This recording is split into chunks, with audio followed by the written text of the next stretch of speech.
নমস্কাৰ, আপুনি চাবলৈ আৰম্ভ কৰিছে SB অসম মিডিয়া। আজি হৈছে 22 মাৰ্চ আৰু আজি সন্ধিয়াৰ কেইবাটাও গুৰুত্বপূৰ্ণ খবৰ আহি পৰিছে আৰু এনেধৰণৰ খবৰসমূহ নিতৌ চাবলৈ চেনেলটো ছাবস্ক্ৰাইব কৰি ভিডিঅ'টোত এটা লাইক কৰি দিব।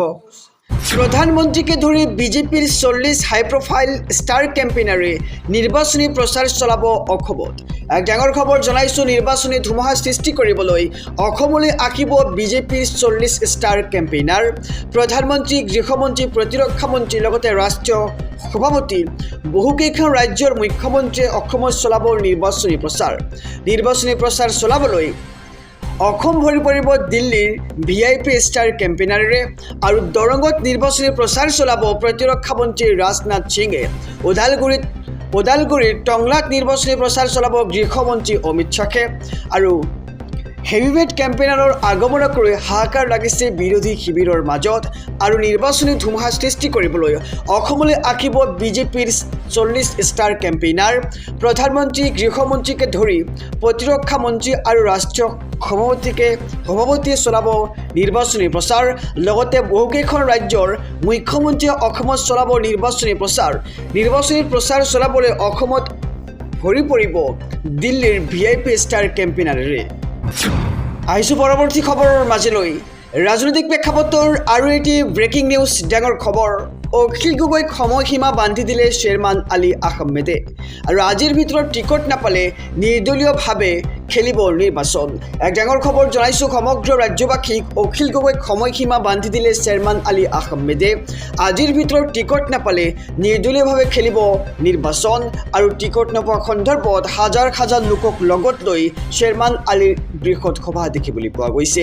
টিকট নাপালে 23 মাৰ্চত মনোনয়ন দাখিল কৰিব শ্বেৰমান আলী আহমেদে আৰু অখিল গগৈক সময়সীমা বান্ধি দিলে শ্বেৰমান আলী আহমেদে। কাইলৈৰ ভিতৰত অৰ্থাৎ আজিৰ ভিতৰত টিকট নাপালে নিৰ্দলীয়ভাৱে খেলিব নিৰ্বাচন আৰু টিকট নোপোৱা সন্দৰ্ভত হাজাৰ ৰাইজক লগত লৈ শ্বেৰমান আলীৰ এই বৃহৎ সভা। টিকট নাপালে 23 মাৰ্চত মনোনয়ন দাখিল কৰিব শ্বেৰমান আলীয়ে।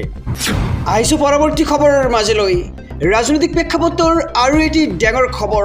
বিধায়ক ভাস্কৰজ্যোতি বৰুৱাৰ টিকট কৰ্তনৰ পাছতে এইবাৰ ক্ষুব্ধ হৈ পৰিছে কংগ্ৰেছ কৰ্মীসকল। তিতাবৰত গৌৰৱ গগৈৰ বিৰুদ্ধে তীব্ৰ প্ৰতিবাদ সাব্যস্ত। এক ডাঙৰ খবৰ জনাইছোঁ, সমগ্ৰ ৰাজ্যবাসীক বিধায়ক ভাস্কৰজ্যোতি বৰুৱাৰ টিকট কৰ্তনৰ পাছতেই ক্ষুব্ধ হৈ পৰিছে কংগ্ৰেছ কৰ্মী। তিতাবৰত গৌৰৱ গগৈৰ বিৰুদ্ধে প্ৰতিবাদ সাব্যস্ত কৰা দেখিবলৈ পোৱা গৈছে আৰু এসময়ৰ তৰুণ গগৈৰ দুৰ্গত মুৰ্দাবাদ ধ্বনি আৰু ভাস্কৰজ্যোতি বৰুৱাক নিৰ্দলীয় খেলাৰ দাবী জনোৱা হৈছে আৰু বিধায়ক ভাস্কৰজ্যোতি বৰুৱাৰ পাখি কাটিছিল গৌৰৱ গগৈয়ে আৰু ভাস্কৰজ্যোতি বৰুৱাৰ বাসগৃহত গৌৰৱ গগৈ গো বেক ধ্বনি দিয়া দেখিবলৈ পোৱা গৈছে আৰু বিধায়ক ভাস্কৰজ্যোতি বৰুৱাৰ টিকট কৰ্তনৰ পাছতে এইবাৰ ক্ষুব্ধ হৈ পৰিছে কংগ্ৰেছ কৰ্মী। মুখ্যমন্ত্ৰীৰ ঘনিষ্ঠ হোৱাৰ বাবে টিকট কটা গ'ল নেকি কংগ্ৰেছী বিধায়ক ভাস্কৰজ্যোতি বৰুৱাৰ, তাক লৈ এতিয়া প্ৰশ্ন উঠিছে আৰু বিধায়ক ভাস্কৰজ্যোতি বৰুৱাৰ টিকট কৰ্তনৰ পাছতেই ক্ষুব্ধ হৈ পৰিছে কংগ্ৰেছ কৰ্মী আৰু তিতাবৰত গৌৰৱ গগৈৰ বিৰুদ্ধে তীব্ৰ প্ৰতিবাদ সাব্যস্ত কৰা দেখিবলৈ পোৱা গৈছে। জনাইছোঁ এটি বিশেষ খবৰ। আপোনাৰ মাত্ৰ এটা মিছ কলতেই আপোনাৰ ঘৰৰ সন্মুখত আহি পাব গেছ চিলিণ্ডাৰ। মাত্ৰ এটা মিছ কল দিয়ক আৰু লাভ কৰক গেছ চিলিণ্ডাৰ। জনাইছোঁ সবিশেষ খবৰ। মাত্ৰ এটা মিছ কল আৰু ঘৰৰ পদূলিতে পাব LPG চিলিণ্ডাৰ। মুকলি কৰা হৈছে বিশেষ দুটা ফোন নম্বৰ। জনাইছোঁ সবিশেষ খবৰ। LPG গ্ৰাহকৰ বাবে আহি পৰিছে ভাল খবৰ, সকাহৰ খবৰ। মাত্ৰ এটা মিছ কলতে বুক হ'ব আপোনাৰ গেছ চিলিণ্ডাৰ আৰু ঘৰৰ পদূলিতে পাব LPG চিলিণ্ডাৰ। মুকলি হ'ল নতুন ফোন নম্বৰ আৰু IOCLৰ তৰফৰ পৰা জনতাক দিয়া হৈছে বিশেষ সকাহ।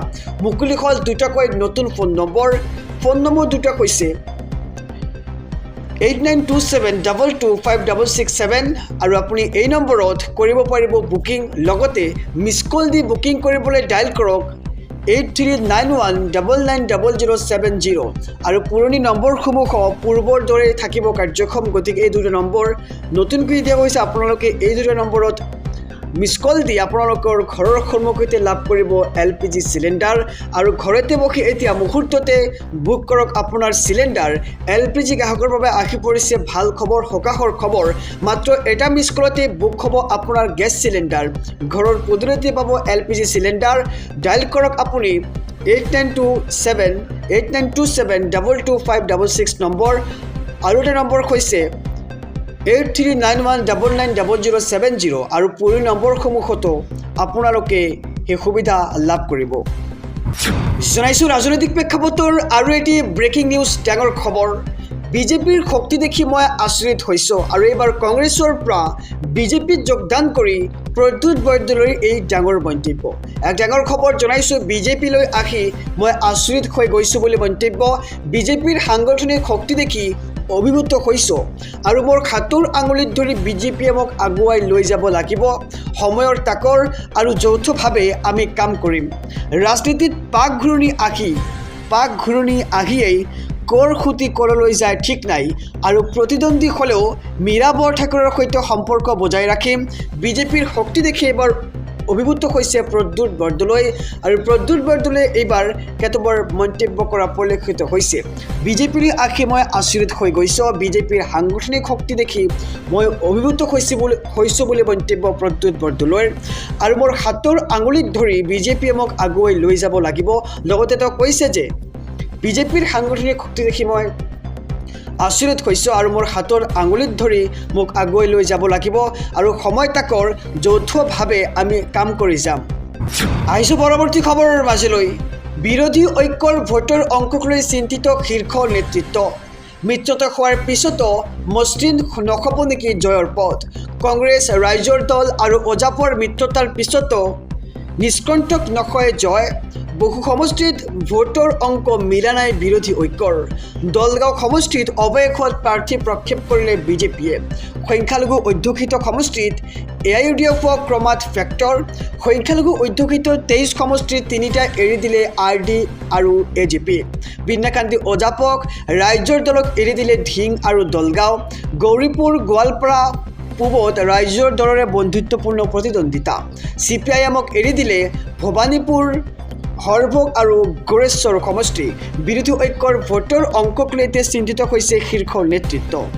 আহিছোঁ পৰৱৰ্তী খবৰৰ মাজলৈ মুছলমানৰ অধিকাৰ কোনেও কাঢ়ি ল'ব নোৱাৰে ঈদৰ দিনাই মুছলমানক এবাৰ অভয়বাণী মমতা বেনাৰ্জীৰ এক ডাঙৰ খবৰ জনাইছোঁ সমগ্ৰ ৰাজ্যবাসীক ঈদত অংশ লৈ মুছলমানসকললৈ অভয়বাণী এইবাৰ মমতা বেনাৰ্জীৰ কোনো ধৰণৰ শংকাত ভুগিব নালাগে মুছলমানসকলে আৰু SIRৰ দ্বাৰা বহু মুছলমানৰ নাম কাটি দিছে নিৰ্বাচন আয়োগ আৰু বিজেপি চৰকাৰে সেইসকলৰ বিৰুদ্ধে আমি উচ্চতম ন্যায়ালয়ৰ কাষ চাপিছোঁ বুলি মন্তব্য মমতা বেনাৰ্জীৰ আমি আশা কৰিছোঁ যে মুছলমানসকলৰ অধিকাৰ সুৰক্ষিত হ'ব আৰু আপোনালোকৰ সৈতে পৰিয়ালৰ সদস্যৰ দৰে মই আছোঁ আৰু মুছলমানৰ অধিকাৰ নৰেন্দ্ৰ মোদীয়ে কাঢ়ি নিব নোৱাৰে বাছি মুছলমানৰ নাম কৰ্তন কৰি দিয়াটো কেতিয়াও সহ্য কৰা নহ'ব আৰু এইবাৰ ঈদত অংশ লৈ মুছলমানসকললৈ অভয়বাণী মমতা বেনাৰ্জীৰ কোনো ধৰণৰ শংকাত ভুগিব নালাগে দেশৰ মুছলমানসকলে আৰু SIRৰ দ্বাৰা বহু মুছলমানৰ নাম কাটি দিছে নিৰ্বাচন আয়োগ আৰু বিজেপি চৰকাৰে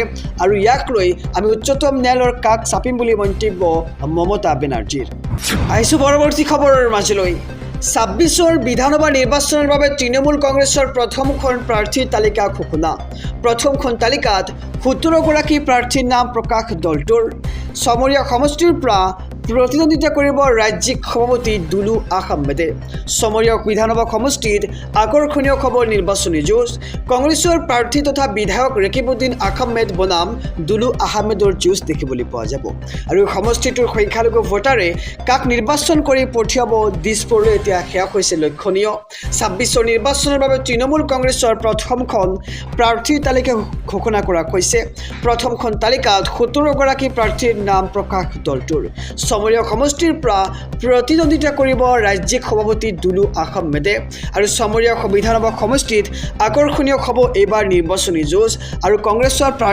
প্ৰাৰ্থী তথা বিধায়ক ৰেকিবুদ্দিন আহমেদ বনাম দুলু আহমেদৰ যুঁজ আহিছোঁ আন এক খবৰৰ মাজলৈ বিজেপিৰ দ্বিতীয়খন প্ৰাৰ্থীৰ তালিকা প্ৰকাশ দলগাঁও আৰু চিচি বৰগাঁও সমষ্টিত প্ৰাৰ্থীৰ নাম ঘোষণা দলগাঁৱত কৃষ্ণা শাখাক বিজেপিৰ প্ৰাৰ্থিত্ব দিয়া হৈছে চিচি বৰগাঁৱত জীৱন গগৈক বিজেপিৰ প্ৰাৰ্থিত্ব ঘোষণা কৰা হৈছে আৰু বিজেপিৰ দ্বিতীয়খন প্ৰাৰ্থীৰ তালিকা প্ৰকাশ কৰিছে দলগাঁও আৰু চিচি বৰগাঁও সমষ্টিত প্ৰাৰ্থীৰ নাম ঘোষণা কৰা হৈছে দলগাঁও সমষ্টিত প্ৰাৰ্থিত্ব আগবঢ়াব কৃষ্ণা শাখাই আৰু চিচি বৰগাঁৱত প্ৰাৰ্থিত্ব আগবঢ়াব জীৱন গগৈয়ে আৰু চিচি বৰগাঁৱত জীৱন গগৈক বিজেপিৰ প্ৰাৰ্থিত্ব প্ৰদান কৰা হৈছে।